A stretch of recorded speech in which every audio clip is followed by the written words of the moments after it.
You know that thing where you get an amazing pair of shoes at a really great price and want to tell everyone about it? Yeah, so do we. Here at Designer Shoe Warehouse, we'll give you something to brag about, like the latest styles from brands you love, or the trends everyone's obsessing over, or shoes that make you feel like, well, you. So go ahead, show off a little. Find shoes that get you at prices that get your budget. Head to your DSW store or DSW.com today. DSW, let us surprise you. A mochi moment from Mark, who writes, I just want to thank you for making GLP-1s affordable. What would have been over $1,000 a month is just $99 a month with Mochi. Money shouldn't be a barrier to healthy weight. 3 months in, and I have smaller jeans and a bigger wallet. You're the best. Thanks, Mark. I'm Myra Ahmed, founder of Mochi Health. To find your Mochi moment, visit joinmochi.com. Mark is a Mochi member compensated for his story. Voices for Justice is a podcast that uses adult language and discusses sensitive and potentially triggering topics, including violence, abuse, and murder. This podcast may not be appropriate for younger audiences. All parties are innocent until proven guilty in a court of law. Some names have been changed or omitted per their request or for safety purposes. Listener discretion is advised. My name is Sarah Turney, and this is Voices for Justice. Today I'm discussing the case of Wendy Sue Wolin. I know it's often seen as a trope in these true crime cases to say that a community was changed forever after a violent crime, that innocence was lost, parents no longer felt like it was safe for their children to play outside, and everyone began locking their doors. But that really is the truth for the city of Elizabeth, New Jersey in March of 1966. Former First Assistant Prosecutor of Union County, Michael Lapola, who was 10 years old at the time, later told Mia Centric for the Daily Beast in part, quote, "Before that, nothing bad ever happened. Like, the worst thing you heard that happened was somebody's bicycle got stolen. So, at the time, an entire city of 120,000 people freaked out." End quote. He's also described what happened as the day the music died. Elizabeth Mayor J. Christian Bolwage, who was 11 in 1966, echoes this sentiment and has described what happened to Wendy Wolin as the, quote, "cataclysmic event of our lifetime. At school, there were prayers said. We prayed for this young girl. But it's what happened days and days and weeks and months and years after that. Innocence was suspended. It was always a quiet community. Who would ever suspect that something like this would happen in Elizabeth at that time?" End quote. But former Mayor Todd Dunn, who served for 28 years, put it more bluntly, saying, quote, "It scared the hell out of the city." End quote. This is the case of Wendy Sue Wolin. In 1966, the Westminster residential area of Elizabeth, New Jersey, was densely populated with middle to upper-class working families, many of which had at least one member who would make the about 40-minute commute into New York City 5 days a week for work. It was greatly built up in the late 1800s and early 1900s with large Victorian-style homes that had since been converted into multifamily apartments. There were also a few very modern apartment complexes to serve the dense population of commuters. And this is where 7-year-old Wendy Wolin lived with her family in the Pierce Manor Apartments at 400 Irvington Avenue, right off the Elizabeth River. A 2-bedroom apartment in 1966 was listed for $139 a month. Adjusted for inflation, that's about $1,400 today. So it was affordable for a reasonably wealthy family like Wendy's. But stepping back a bit, Wendy was born on August 20th, 1958 in New Jersey. She was the second of 2 children born to Richard and Shirley Wolin. Her older sister, Jody Ann, was about 3 years older. During their childhood, they lived in a house owned by their grandparents in the Highland Park borough of New Jersey. But after her parents' divorce, Wendy, Jody Ann, and Shirley moved into the newly built Pierce Manor Apartments in Elizabeth, New Jersey. This is shortly after Shirley remarried businessman Martin Fleischner in March 1965. Shirley also began working as a teacher at Drake College in Elizabeth. While many people loved the appeal of a Victorian home, Pierce Manor was highly sought after at this time. It was brand new, consisting of 6 5-story apartment buildings, with over 300 units for rent. It sat on 10 acres of land with lots of open green spaces for kids to play. Another huge perk was the free parking in their many large surface parking lots connected by looping driveways around the complex. Right across the street is the Elizabeth Fire Department headquarters. So Pierce Manor is brand new, modern, beautiful, family-friendly, and seemingly safe, which was important to Shirley, because according to statements Jodi Ann gave to Sarah Wallace for 4 New York News, they moved from Highland Park just 11 days after 41-year-old Ann Rubenstein and her 11-year-old daughter May were murdered in their home just a block away from where they lived with their grandparents. The case remains unsolved to this day. In many ways, this was a fresh start for this new family unit. And about a year into their new living situation in 1966, 7-year-old Wendy seemed to be thriving. She was in the 2nd grade at public school number 23, and while she's been described as shy, sweet, and loving by her family, her classmates certainly saw a sassier side of her. They said that she liked to draw, but was also kind of a goofball, with one classmate recalling that after a particularly harsh haircut, Wendy teased him by saying he looked bald. So it seemed that Wendy settled into her new school and neighborhood just fine, and Tuesday, March 8, 1966 began as any other day for Wendy. After getting home from school, Wendy and her mother leave their apartment at about 4 p.m. to run errands and do some shopping before picking up Jodi Ann from Hebrew school. And Wendy is ready to go with her change purse holding exactly a single 1959 quarter. But like a lot of 7-year-olds, she's got some energy to burn after a long school day. So she asks her mom if she can go out to the main road and wait for her while she grabs their car from a rear parking lot. Shirley agrees and tells Wendy to meet her at the corner of Irvington Avenue and Prince Street, right across from the fire department. It's a busy street, so luckily there are a lot of eyes on Wendy as she skips down Irvington Avenue towards Prince Street, clutching her change purse. At the same time, 18-year-old Claire Moran was with her niece about 20 feet from Wendy when a man in a green corduroy coat stops her to ask for directions downtown. Claire ignores this man and keeps walking, but her niece trails behind, and when Claire turns around to look for her, she sees the man in the green coat crouched down at eye level with Wendy before he walks away towards Prince Street. But Claire sees that Wendy's doubled over in pain grabbing her stomach, so she runs to her and asks her what's wrong, and Wendy tells her that the man had punched her. So Claire and 3 teenage girls who also witnessed the incident help Wendy across the street to the fire department for help. They're met by Fire Director Edward F. Dignan, who has another employee call police while he begins to try to figure out what happened. He says Wendy was polite and coherent as he asked her what her name was and for her address. He also asked if she knew the man who did this, and Wendy said she did not. She just kept saying, quote, "He punched me. The man punched me," end quote. But soon Wendy begins to slump in the chair and eventually becomes unconscious. This is when Dignan and fire dispatcher Charlie Stevens open her coat and sees that Wendy is bleeding profusely from her stomach. She hadn't been punched, she'd been stabbed. Stevens remembers saying, quote, "My God, the blood, end quote. He also told Robert J. Braun with the Star-Ledger, quote, "She had this funny look in her eyes. I still see it sometimes. Like she knew something was wrong, but didn't know too. Like somebody was going to fix it. But we opened her coat and I knew this kid was going to die," end quote. All of this happens in about 2 minutes. The 2 men then move Wendy to lie flat on Digan's desk in his office, while Digan runs out of the station to catch the man in the green coat. Outside of the station, he alerts a nearby police officer on a motorcycle who was writing a parking ticket, and the officer heads east on Prince Street to also pursue the man in the green coat. Meanwhile, Stevens stays with Wendy trying to stop the bleeding. When Elizabeth Police Patrolmen Charles Williams and Peter Melchone arrive at the fire station, thinking they're responding to a call of a child being punched in the stomach, they quickly realize that there's no time to wait for an ambulance. Melchone picks up Wendy and runs to the squad car to transport her to Elizabeth General Hospital. While they're on their way, their headquarters notified hospital staff to prepare for a severe abdominal wound. A team of 6 doctors fought to save Wendy, but the knife had penetrated her ribs, lacerated her liver, and pierced her right lung.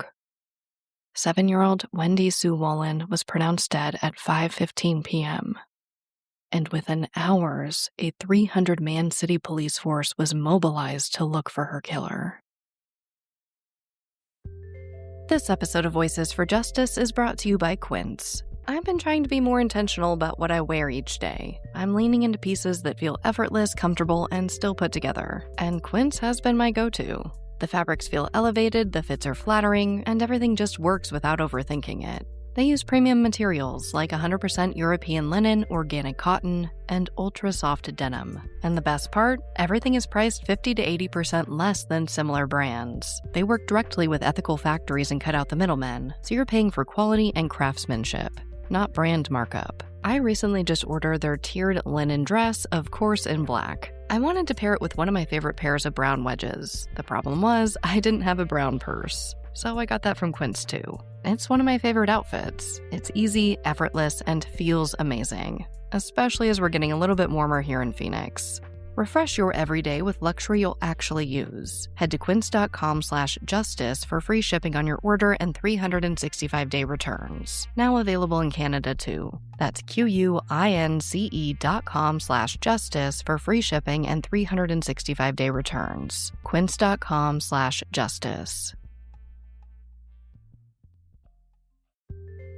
This episode of Voices for Justice is sponsored by Chewy.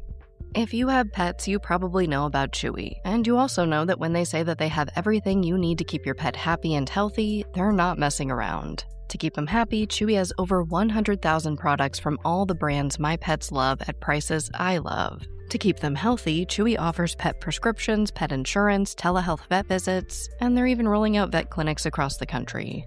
I've been shopping with them for a very long time. And in addition to the auto-ship feature that gets the dog's food to them every single month, I also love to experiment with different treats. But I'm a bit picky. For me, it has to be high quality with simple ingredients. I recently picked up treats from Shepherd Boy Farms that are 100% just chicken breast. Popcorn and Heber are already obsessed. Chewy has everything you need to keep your pet happy and healthy. And right now, you can save $20 on your first order and get free shipping by going to chewpanions.chewy.com/Sarah E. Turney. That's chewpanions.chewy.com/Sarah E. Turney to save $20 on your first order with free shipping. chewpanions.chewy.com/Sarah E. Turney. Minimum purchase required. New customers only. Terms and conditions apply. See site for complete details. Despite police responding to the attack on 7-year-old Wendy Wolin within minutes, the man who killed her escaped into the afternoon rush hour in Elizabeth, New Jersey. But police moved quickly. Within hours, all 300-plus officers with the Elizabeth police were mobilized to look for the man in the green coat. Luckily, there were 13 witnesses to the incident who were able to provide a pretty detailed description. He was a large, imposing man standing roughly 6 foot to 6'2" and weighing around 220 pounds. He was white, and they estimate he was between 40 and 50 years old, with thick, light gray or white hair. They said that his extremely pale, sallow complexion gave him a lifeless appearance.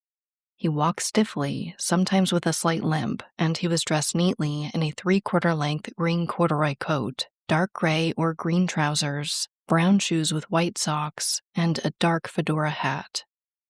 That night, traffic blockades were put in place to stop every motorist. They boarded and searched a military troop ship bound for Vietnam docked at Port Elizabeth, questioning and verifying the alibis of every man on board. They swept taverns and rooming houses, and boarded buses and trains in the area, but the man in the green coat was gone. Per their religious beliefs, a service and Wendy's burial occurred the following day, March 9th, which unfortunately also happened to be the first wedding anniversary of Wendy's mother and stepfather. The service was held for her at James J. Higgins & Son Funeral Home. More than 200 people were in attendance. At her parents' request, she was laid to rest in her favorite pink and white party dress, and her gravestone reads, "Beloved daughter, sister, granddaughter." While Wendy's loved ones mourned her death, officers were scouring the city for any clue leading to the man who killed her, and they found a big one. They found the murder weapon. Witnesses reported seeing him drop the knife in the gutter as he fled the scene, but it was hidden by a delivery truck who had unknowingly parked right on top of it. After moving it the next morning, police found it stained with blood inside its brand new sheath at the intersection of Prince Street and Irvington Avenue. Or at least they believe it's the murder weapon. It's in the right place and it was covered with blood. It was a cheap hunting knife with a 4-inch blade and a black handle. That's sent off for testing in Newark Laboratory. Now, of course, it's 1966, so that technology isn't anywhere near what we're used to today. But they can test the blood to see if it's human, determine the blood type, look for any trace evidence like hair and fibers, and of course, they could test it for fingerprints. So the knife is sent off while the manhunt continues. And I really want to emphasize how the murder of Wendy Wolin greatly saddened and enraged Elizabeth, New Jersey. A 13-state alarm was sent out for the man. Officers remained on duty for days and refused to go home at the end of their shifts. Police Director Gustav Brugger told his team that the person who found her killer would receive an automatic promotion to detective. By the 10th, a composite sketch of the man was created and featured in dozens of newspapers and highlighted on news broadcasts across the country. Every leave request and every day off for Elizabeth police officers was canceled. Mayor Thomas G. Dunn spent every waking hour with the police. He also asked the city council to approve a $1,500 reward for information leading to the arrest and conviction of Wendy's killer.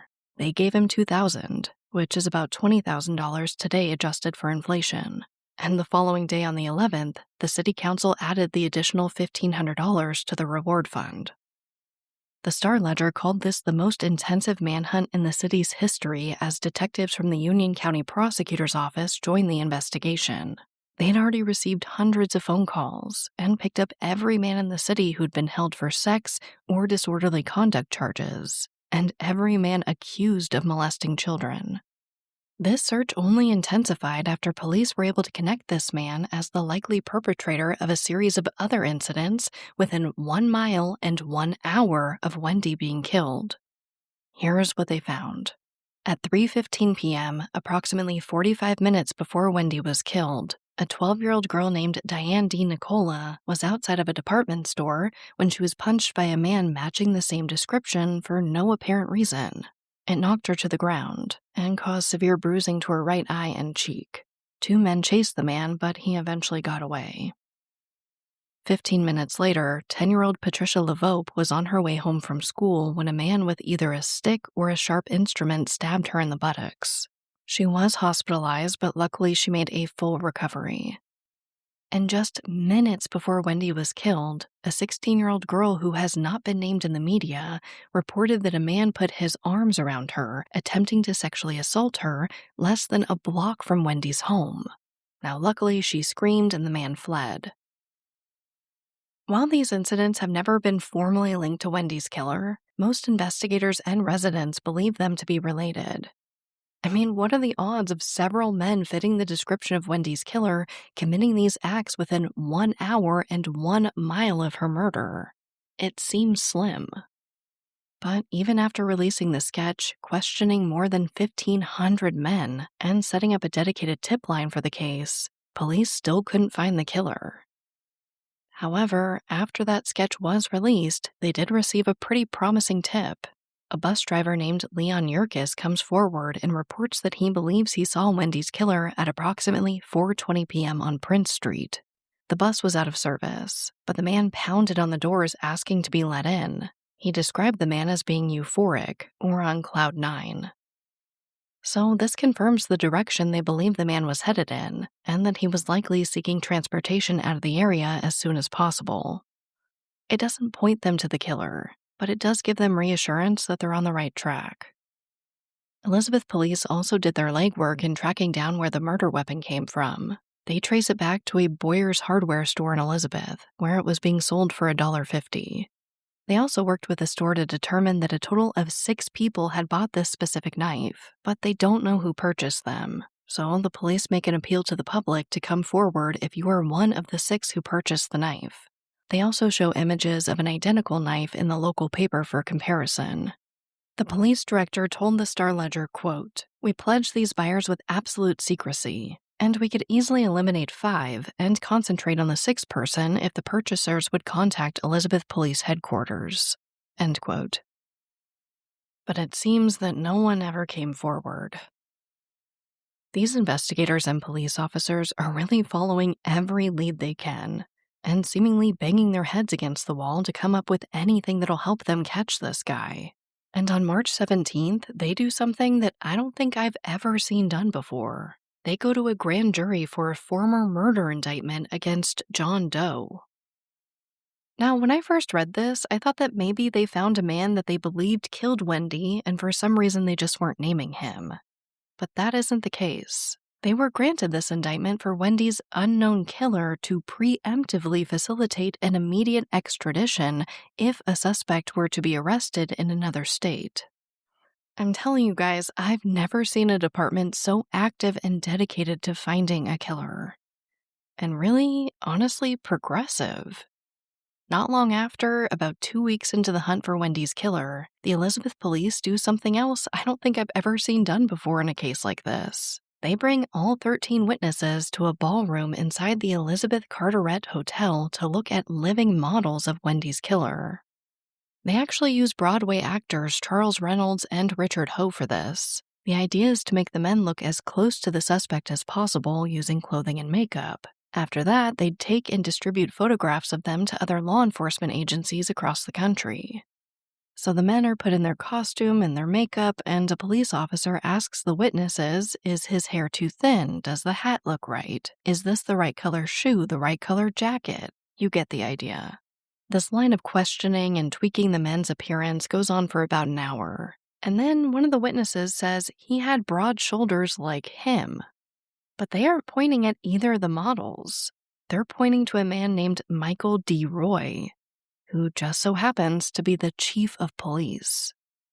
So Chief Roy hops into hair and makeup, puts on an outfit matching the description of the killer, and the witnesses are asked if he best fits the description of now all 3 men. And nearly all of them say yes. Now, before we get excited, there's no big twist here. As far as we know, Michael D. Roy did not kill Wendy Wolin. He says at the time of the murder, he was on his way back from a law enforcement convention in Connecticut, and the 2 men he was riding with vouch for him too. Like him, they also happen to be police chiefs.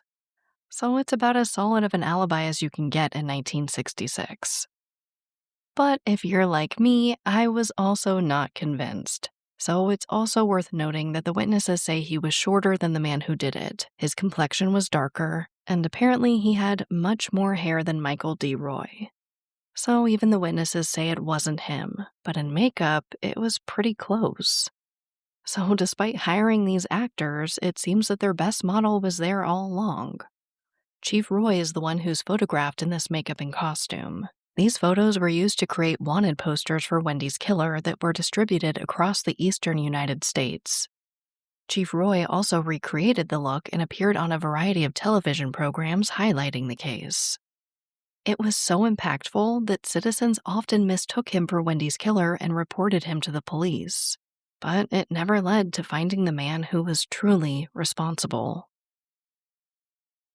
Insurance isn't one size fits all. That's why customers have enjoyed Progressive's Name Your Price tool for years now. With the Name Your Price tool, you tell them what you want to pay, and they'll show you options that fit your budget. So whether you're picking out your first policy or just looking for something that works better for you and your family, they make it easy to see your options. Visit Progressive.com. Find a rate that works for you with the Name Your Price tool. Progressive Casualty Insurance Company and Affiliates. Price and coverage match limited by state law.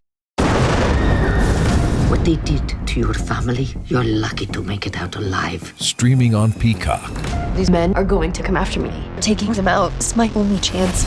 Put a bullet in her head. From the co-creator of Ozark. Looks like a family was running drugs. Execution-style killing, it's rare for the Keys. Any leads on who they might have been running for?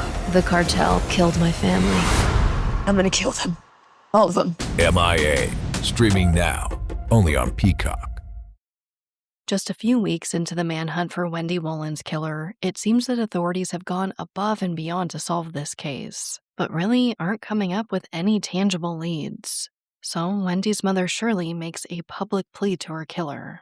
On March 20th, the Star-Ledger published an open letter to him that reads, quote, "Everyone understands you must be a sick man to have committed such a crime. Even I understand this.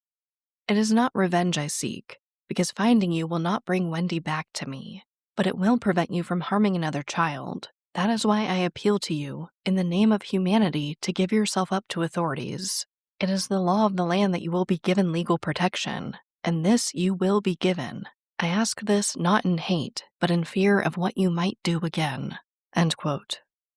But again, the man didn't come forward. As the weeks pass, the manhunt for Wendy's killer slowly tapers off as the city of Elizabeth shifts from anger to sadness and fear for their children. In April, Wendy's classmates raised money to plant a cherry tree outside of their classroom in her honor. And on April 29th, they hold a small and solemn ceremony attended by her friends, family, and the media. That's actually where we got the quote from her classmate about Wendy joking about him being bald. She was fondly remembered by her classmates, their parents, and school staff for being a kind and sassy girl who loved to draw. Despite what feels like the whole world coming together to try to find Wendy's killer, he was still free, and there weren't any great leads. That same month, they questioned Reverend Howard Elliott in Long Island after he'd been arrested for molesting a 7-year-old girl. But when the witnesses to Wendy's murder were shown photographs of the man, they said it wasn't him. But then, in May, there was another unfortunate incident they felt may lead them to Wendy's killer. On May 3rd, a 17-year-old girl was walking through the parking lot of Woodridge Diner on her way to Woodridge High School when a husky man wearing a black knee-length coat and brown hat bumped into her side. Now, she said that this actually hurt less than when her brother roughhouses with her, but the blow was enough for her to make her drop her school books. The man keeps walking, she grabs her books, and continues to school. When she gets closer to campus, she realizes that she's bleeding from her right side. She's been stabbed. At this point, she asks one of her classmates to walk her home. When she gets there, her parents are at work, but her older brother was home. Together, they stop the bleeding, but still call their mom at work to let her know what happened. And their mom calls the police, who promptly takes the girl to the hospital. She needs 5 stitches to close the about 1-inch deep gash. Now, luckily, she's totally fine, but of course, police wonder if this attack could have been done by the same man who killed Wendy Wolin. There are some inconsistencies, though. The girl says that the man was in his 30s, and as we know, the man who killed Wendy Wolin was closer to 50 years old. They also show her sketches of Wendy's killer, and she seems unsure. Still, investigators see this as a promising lead, or at least one of the most promising they've had yet. So they run with it and look for this man. But as they look deeper into this story, they begin to question the validity of it. So they ask her to take a polygraph test, which she promptly fails. She essentially breaks down and admits that she cut herself with a razor blade to elicit sympathy from her family. It was all a big lie, and another dead end in Wendy's case.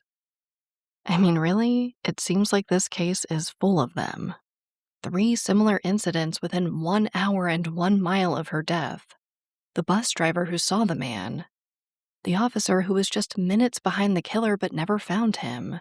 And the results of testing that knife that was used to kill Wendy also didn't go anywhere. They didn't find a single fingerprint on it or the sheath. Really, at this point, Wendy's case just sits for decades as her family waits for answers. But then, in October 1995, just months before the 30-year anniversary of Wendy's murder, the Elizabeth Police Department announces for the first time ever that they have a suspect in her case. Adobe Firefly is the all-in-one creative studio with AI-powered image and video editing for today's creative process. Built for creators of every kind, Firefly helps you generate, edit, and experiment fast. Because the asks aren't getting smaller, the budgets aren't getting bigger, and the timelines, oh yeah, still tight. With all the best creative AI models in one place, Firefly brings your ideas to life. Unlock a better way to make with Adobe Firefly. Where is Daredevil? I'm right here. Don't miss the return of Marvel Television's Daredevil Born Again. So what's next? I feel liberated. We're gonna take this city back. Over-medicated. In an all-new season, now streaming only on Disney+. They're hunting us. It's time we started hunting them. I can work with that. This should be tons of fun. Marvel Television's Daredevil Born Again, now streaming only on Disney+. After nearly 30 years of dead ends in Wendy Wolin's case, the Elizabeth police announced to the media that they finally have a suspect. So here's what happened. In October 1995, a 60-year-old woman who grew up in Elizabeth, New Jersey, was at a wake when she saw a man who looked familiar to her. She realizes it was the man who molested her as a child. She says at this point, memories just began flooding back to her. I mean, we all know how complex trauma can be and how it impacts the memory. So basically, she says that all of these repressed memories start coming back to her. Memories of what happened to her and to this man in general. And that's when it hits her. The man who molested her bore a, quote, uncanny resemblance, end quote, to the famous composite sketch of Wendy Wolin's killer. So she goes straight to the police to tell them that she thinks she has solved this case after nearly 30 years.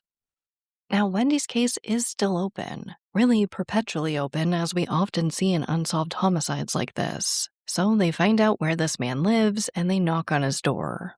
But no one answers. So they leave a note asking him to contact them as soon as possible. And he actually does.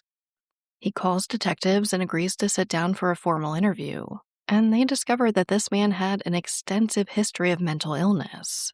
At this point, he's in his mid-70s, so he would have been in his mid-40s when Wendy was killed. The age is a perfect match.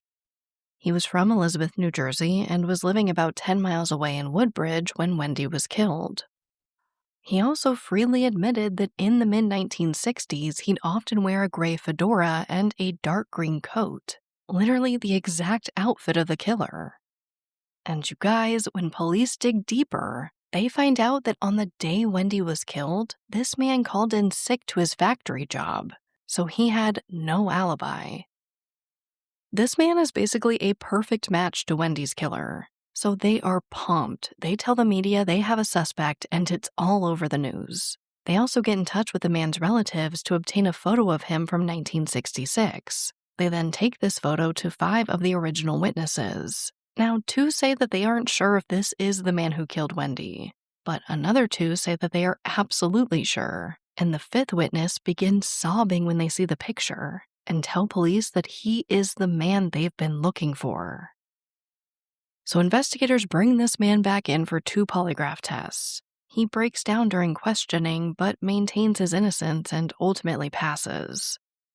Still, they want to charge this man for killing Wendy, but they're told that without physical evidence or a confession, a few 30-year-old eyewitnesses weren't going to be enough to put this man away. So they really have no other choice but to let the man go. First Assistant Prosecutor Michael Lapola told reporters that after being released, the man appeared to be, quote, beyond smug, end quote, and would often go out of his way to smile at and say hello to investigators when he saw them on the street. Many members of law enforcement believe that this man got away with murder. But I can tell you that he did not have a happy ending. Just 3 years later, in 1998, he was found dead, naked, and alone in subsidized senior housing in Elizabeth after neighbors reported a smell coming from his apartment. If he killed Wendy Wolin, he took that secret with him to the grave.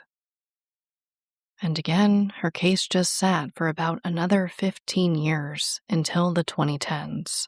At this time, there was renewed interest in the case by a few different members of law enforcement.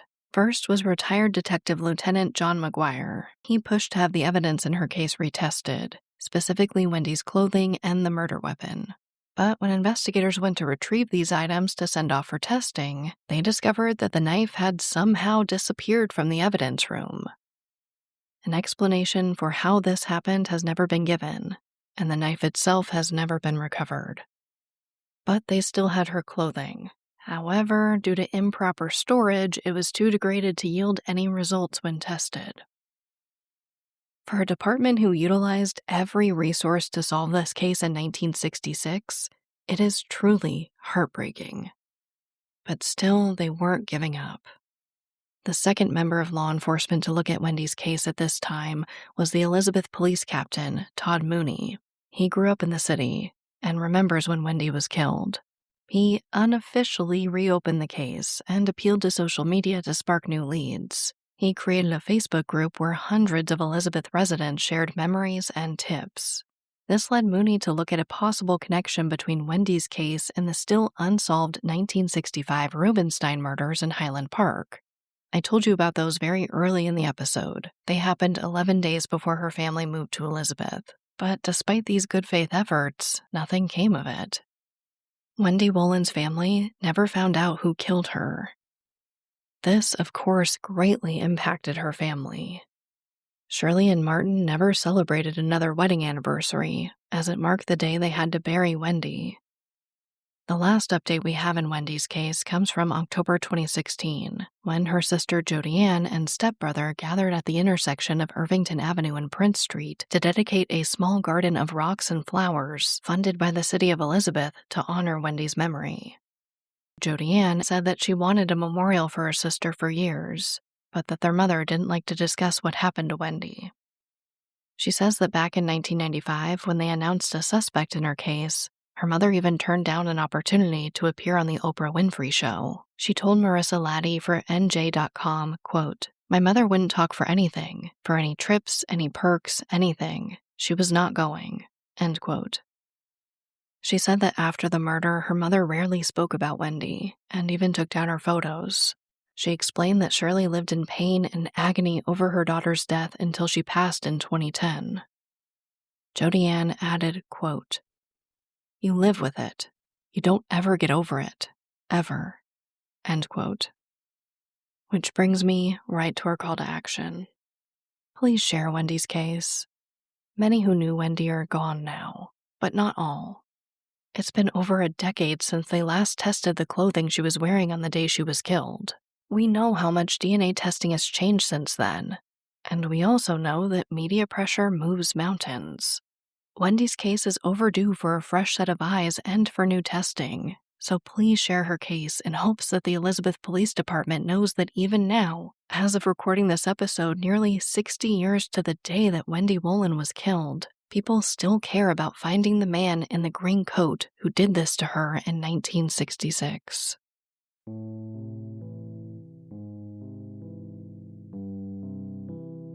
As a reminder, 7-year-old Wendy Sue Wolin was killed on March 8, 1966 at about 4 p.m. near the intersection of Irvington Avenue and Prince Street in Elizabeth, New Jersey.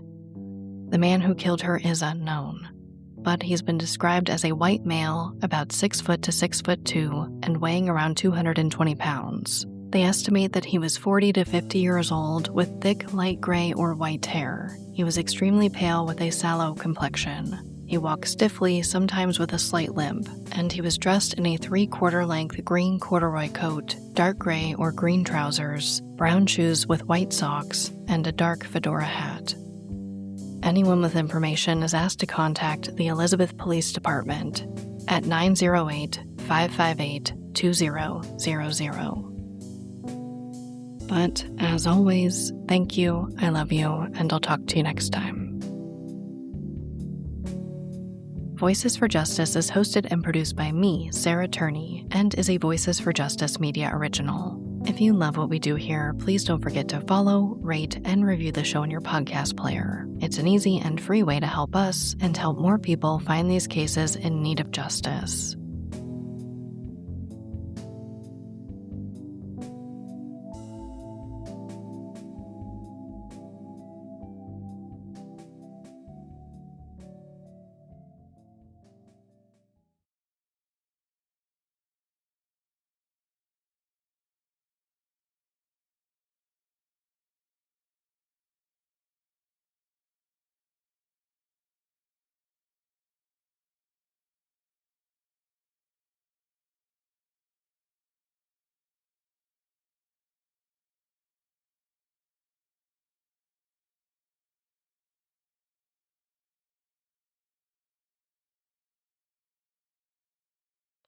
Welcome to the Secret After Show. The studio door is open, and our emotional support puppies, Popcorn and Heber, are in the room. And let me tell you, I needed our emotional support puppies.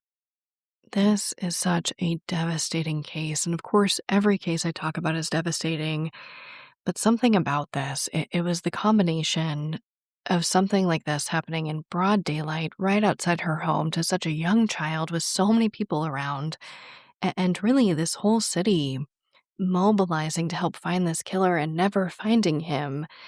Seemingly, we don't know, maybe, the gentleman was the killer. It just hits you hard.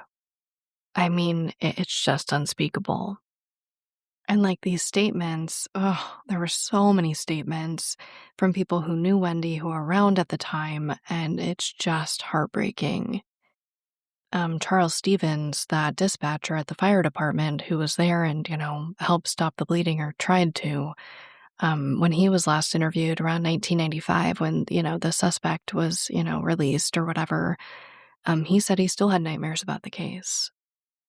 There were also just like so many little things. When they planted the tree for her, one of her classmates' parents talked about essentially like still retaining this thank you card that Wendy had made her husband when he came to the class and, made her pancakes. It just again, it just hit hard. The next thing I have on my list is talking about like 1966 media. Wow. Going through, this was a lot of like archived newspaper articles, which is always interesting to see, just to see like the ads at the time and, all that.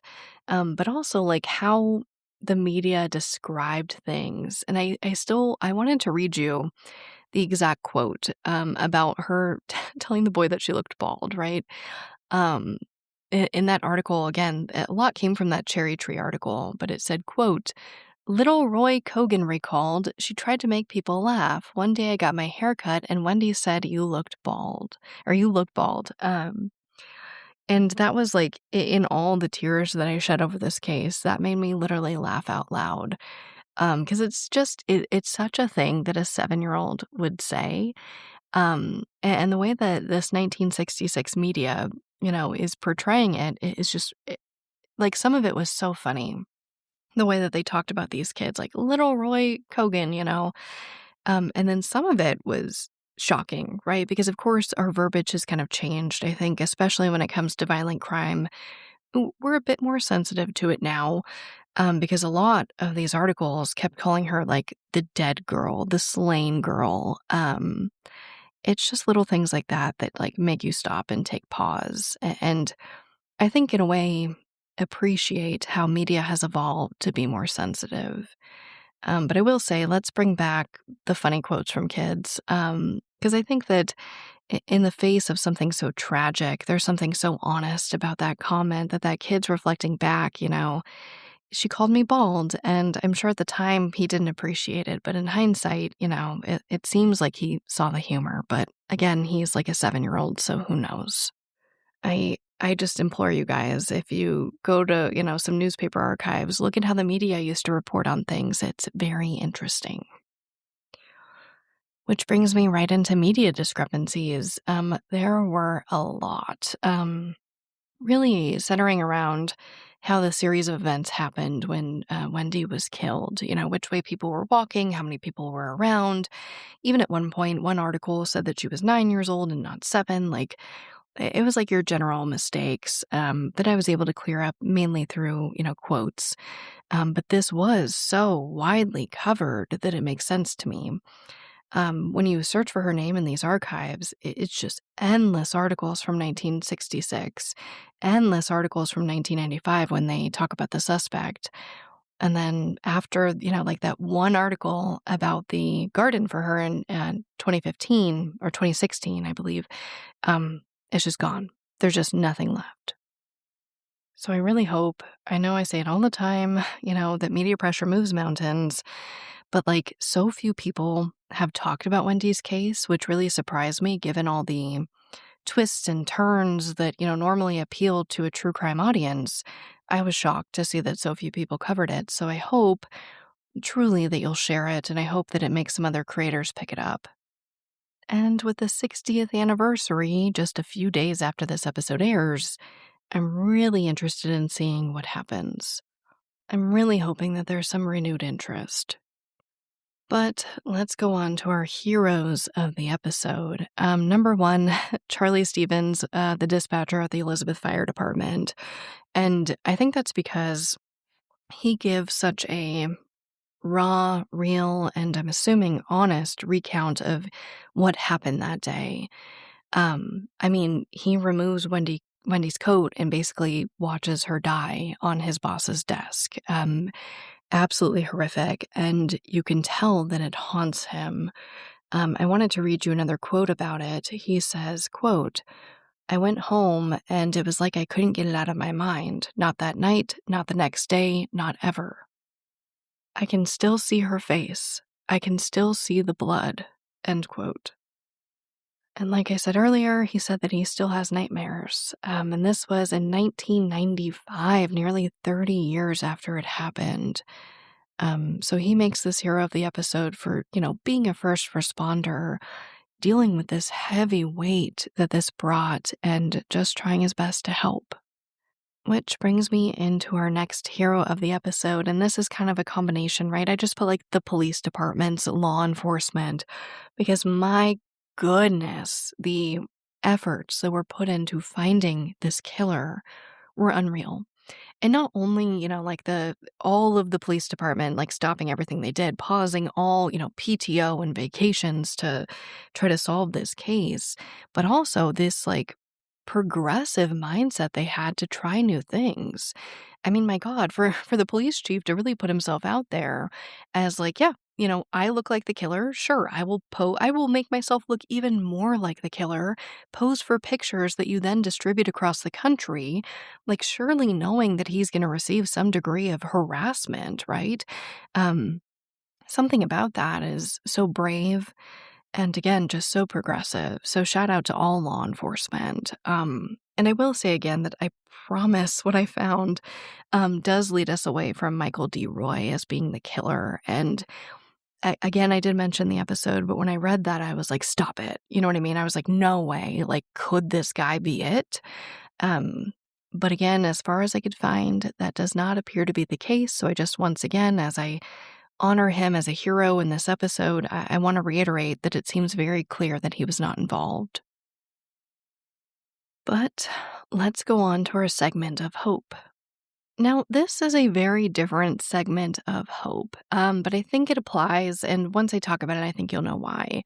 This is from people.com, written by Luke Chinman, this month, March 2026. And the title reads, Tarot Reading Influencer Ordered to Pay $10 million in damages for falsely accusing professor in University of Idaho murders.